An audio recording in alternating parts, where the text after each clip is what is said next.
નમસ્કાર દોસ્તો, અમારી ચેનલમાં તમારું હાર્દિક સ્વાગત છે. સાંજનો સમય હતો. આકાશમાં સૂર્ય ધીમે ધીમે દરિયામાં ડૂબી રહ્યો હતો. ઠંડી પવન અને લહેરોની મધુર અવાજથી આખો દરિયા કિનારો ખૂબ જ સુંદર લાગી રહ્યો હતો. મેહુલને દરિયા કિનારે ફરવું ખૂબ જ ગમતું હતું. જ્યારે પણ તેને સમય મળતો ત્યારે તે દરિયા પાસે જઈને શાંતિથી બેસી રહેતો અને લહેરોને નિહાળતો. એક દિવસ તે દરિયા કિનારે બેઠો હતો ત્યારે થોડા અંતરે એક છોકરી રેતીમાં કંઈક લખતી હતી. તેનું નામ હતું કાવ્યા. કાવ્યા દરિયાની લહેરો અને કુદરતને ખૂબ જ પ્રેમ કરતી હતી. મેહુલ ઉત્સુકતાથી તેની તરફ ગયો અને પૂછ્યું, તમે રેતીમાં શું લખી રહ્યા છો? કાવ્યાએ હસીને જવાબ આપ્યો, મારા સપનાઓ. પણ થોડી વાર પછી લહેરો આવીને બધું મિટાવી દેશે. મેહુલ બોલ્યો, કેટલાક સપના ભૂસાઈ જાય છે, પરંતુ કેટલીક યાદો હંમેશા રહે છે. આ વાતથી બંને વચ્ચે વાતચીત શરૂ થઈ.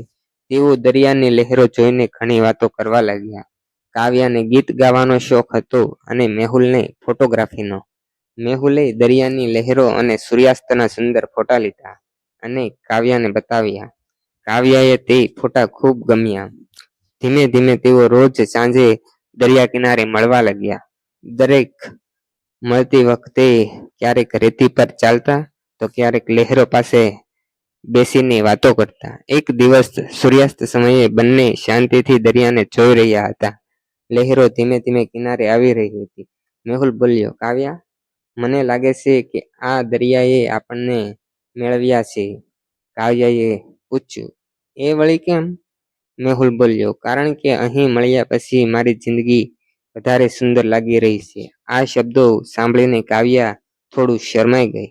તેની આંખોમાં ખુશી દેખાતી હતી. થોડી ક્ષણ પછી કાવ્યાએ ધીમેથી કહ્યું, મને પણ તારી સાથે અહીં સમય પસાર કરવો ખૂબ જ ગમે છે. તે દિવસે બંનેને સમજાયું કે તેમની મિત્રતા હવે પ્રેમમાં બદલાઈ ગઈ છે. સમય પસાર થતો ગયો, પરંતુ દરિયા કિનારે મળેલા તે દિવસો તેમની યાદોમાં હંમેશા જીવંત રહ્યા. જ્યારે પહેલી વાર તેઓ મળ્યા હતા એ જ દિવસે મેહુલે કાવ્યાનો હાથ પકડીને કહ્યું, આ દરિયાની જેમ આપણો પ્રેમ પણ હંમેશા એવો જ ઊંડો અને સુંદર રહેશે. કાવ્યાએ સ્મિત સાથે માથું હલાવ્યું. જો દોસ્તો તમને અમારી લવ સ્ટોરી ગમતી હોય તો તમે અમારી ચેનલને લાઈક કરો, શેર કરો અને સબસ્ક્રાઈબ કરો. Thank you.